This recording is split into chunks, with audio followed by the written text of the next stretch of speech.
with that, I would like to introduce our first speaker. So our first speaker today will be Dr. Stephanie Jilcott Pitts from the Department of Public Health, the Brody School of Medicine at East Carolina University. Dr. Jilcott Pitts earned a PhD in nutrition from the University of North Carolina at Chapel Hill. Upon degree completion, she worked in rural Western Uganda, designing, implementing, and evaluating nutrition programs for malnourished children. She then came to East Carolina University's Department of Public Health, where her research focuses on evaluation of environmental and policy change solutions to improve healthy eating among underserved rural populations. More recently, her work has centered on validation and use of a non-invasive measure of skin carotenoids as an outcome measure in public health nutrition research studies. So with that, I hand it over to Stephanie. You should have screen sharing privileges. All right.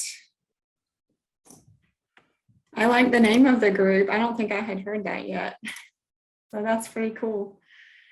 All right, so I'm here to talk about our paper with this long title here, Pressure-Mediated Reflection Spectroscopy Criterion Validity as a Biomarker of Fruit and Vegetable Intake. And this was a 2-site cross-sectional study of 4 racial and ethnic groups. And my name is Stephanie Pitts, and I just want to acknowledge my co-authors. Of course, this couldn't have been done without them. Nancy Moran, Chung Wu, Lisa Harnick, Neil Kraft, Neil Hanchard, Stacy Moe, Nevin Johnson, Justice Obasahan, Pamela Carmanth, Ronnie Bell, and Melissa Laska. And so I don't think I need to tell this group. Can everyone see my slides well? Will you guys just give me a thumbs up? Okay, thanks. Of course, we need these non-objective measures of fruit and vegetable intake. And the main reason from my perspective that this excites me is just looking at intervention effectiveness. That's kind of how I discovered the Veggie meter. And then also more broadly from a population level, looking at diet disease relationships and surveillance of intake. That's why this type of measure is so important to study. And so we wanted to look at criterion-related validity of the Veggie meter. I guess the fancy way to say it is a pressure-mediated reflection spectroscopy device across these 4 racial and ethnic groups. Our main criterion measure was plasma carotenoids, and then we used self-reported fruit and vegetable intake and carotenoid intake as secondary measures. And everyone knows what the Veggie meter looks like, I think, but here's just a picture of us using this in the real world in a corner store study. The participant puts their finger on the light bulb, and then that gentle pressure is applied by that lever you see at the top. And then a score is provided on the laptop computer in the background, ranging from 0 to 800. The higher the score, we believe, the higher the fruit and vegetable intake. We're just trying to actually ascertain that. So in our study, we collected data and recruited people between the ages of 18 and 65 years in both North Carolina and Minnesota. You can see the breakdown of the racial and ethnic groups that were recruited and enrolled in the study there in that second bullet. These were generally healthy people with a BMI between 18.5 and 34.9, not pregnant, not lactating, and no self-reported chronic diseases. And we measured plasma carotenoids using HPLC in a lab here in Wilson, North Carolina, and assessed beta and alpha carotene, lutein, zeaxanthin, lycopene, and beta cryptoxanthin, and also just used the total carotenoids as well as one of as our measure. Then we looked at total skin carotenoids, of course, using the Veggie meter, and we used the Harvard FFQ to look at self-reported carotenoid and fruit and vegetable intake. And this was a cross-sectional study design.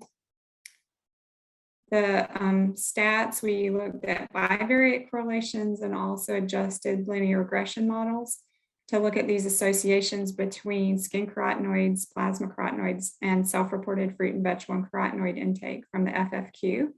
And you can see all the different covariates that are listed there.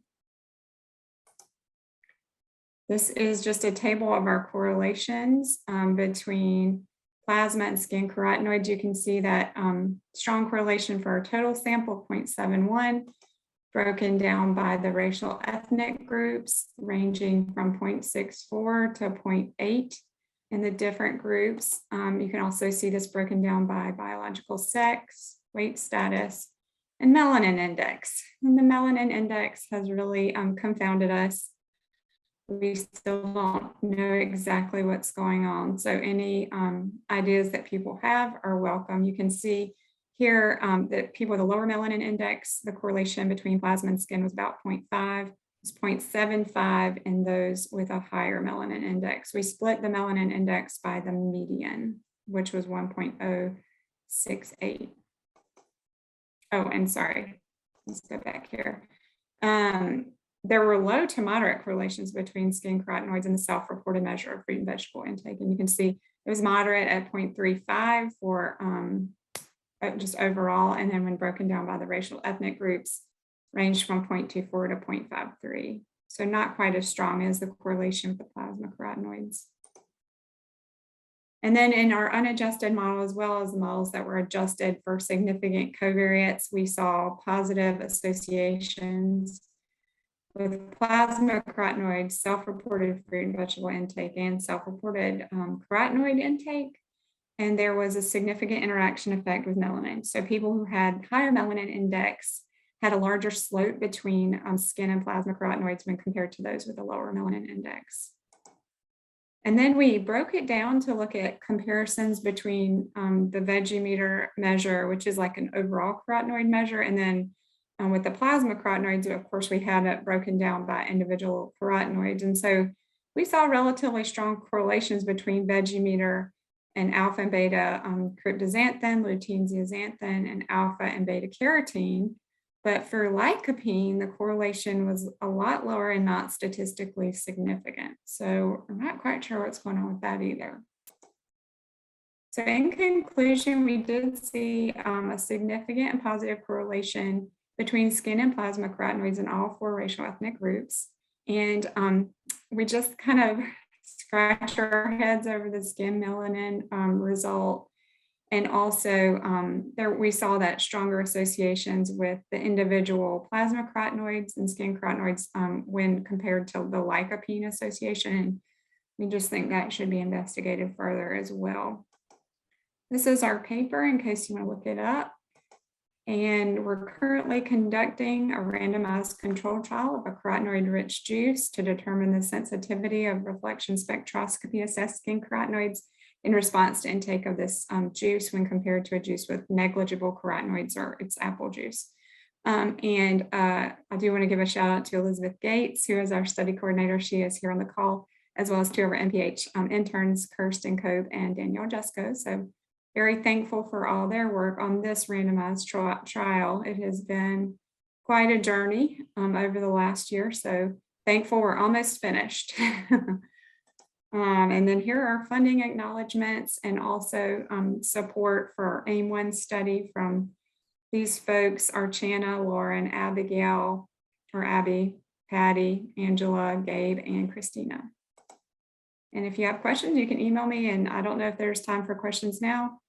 I also provided at the end, I think everyone's going to get the slide deck. There's 4 slides that just have recent Veggie meter papers that Kirsten and Danielle and our team kind of looked up and tried to look at some of the results just so people have that kind of as a reference guide.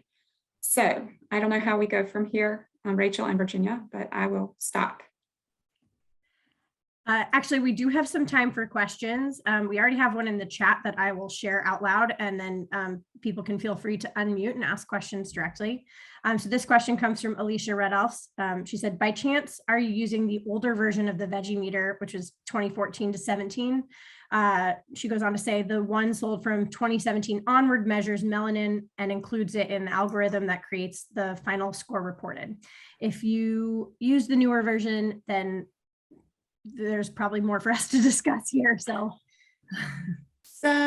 that's interesting. I didn't know that. We don't have a report of melanin that I have seen in our Veggie meter. We got it in 2017, I think, or 2018. I think 2017, yeah. But we bought one for our Minnesota site in 2019. they haven't mentioned that it has anything about melanin in it. Oh, geez. Now I'm like, have they just not told me this? So I'll have to, I don't think anybody from that site is on this call, but I'll have to check with them. Thank you for asking the question. Werner always told me that it was correcting for melanin, but maybe it wasn't.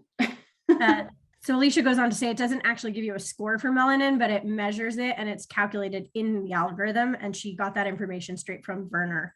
I think we also have a device from 2017, 16-ish. We don't get a score for melanin, but I did know that I thought it was part of the algorithm as well. So perhaps that's what Alicia is saying here. Yeah, when we've asked him about it, he said it's in the algorithm, but. Okay. And that's what Jesse's saying also from 2016, that it was part of the algorithm. If it has a score from 1 to 800, it's the newer version. Okay. That's helpful. Oh, okay. Is there anyone on the call who's using a version that has a scoring system that is not 1 to 800 who can speak to this? Well, I was just wondering what is melanin index, because we use Pantone skin tone to measure the skin tone basically, and it is a visual. But how did you measure melanin index, or is it something that is built into the Veggie meter, or I don't know. We used a device called the Konica Minolta CM700. Oh, okay, yeah. So you use that to measure melanin intake. Or index, yeah. Right. We didn't have that one. And as I said, we use that skin tone, which is like a swatch, you just match the skin tone to the colors that they have there. We thought about using that. I actually used to have one in my office. I don't know if I still do, but we just decided, I don't think we ended up using it ever. And the Konica Minolta is just a nice objective measure, supposedly. It's a spectrophotometer. So. And what we found out is that there is no effect of melanin or skin tone. We didn't measure melanin. We just looked at the skin tone, but there is no effect on the readings on the Veggie meter. That's good to know. Do you have your results published somewhere? Yeah, the A&D journal gave me a hard time. So I published this in International Journal of Clinical Nutrition and Dietetics. Okay, I'll look for it. With your last name? Faraji, yes, Faraji. Thank you. Thank you. And I've read your articles while we were doing that research. But I'm planning to do something like you are doing, something with the community. What we did was the students at the university. But it would be nice to do something in the community. That's great. I see that Alicia has a question as well. So that was just coming back to the comments about the older versions of the device. My lab with Leah Wiggum, we were kind of piloting the earlier version of the device with Werner before he made it more commercially available. So I doubt that any of you have the earlier version, but somebody might, and it's not going to be comparable. Like the scales are completely different. So the score that comes from the earlier version of the device is called the optical density, and it's not going to come out saying score. And the range is from 0 to 1 instead of like from 1 to 800. So if you're worried about which device you have now, if you don't have like the weird older version, if you have 1 to 800 or so, that's the newer version of the device.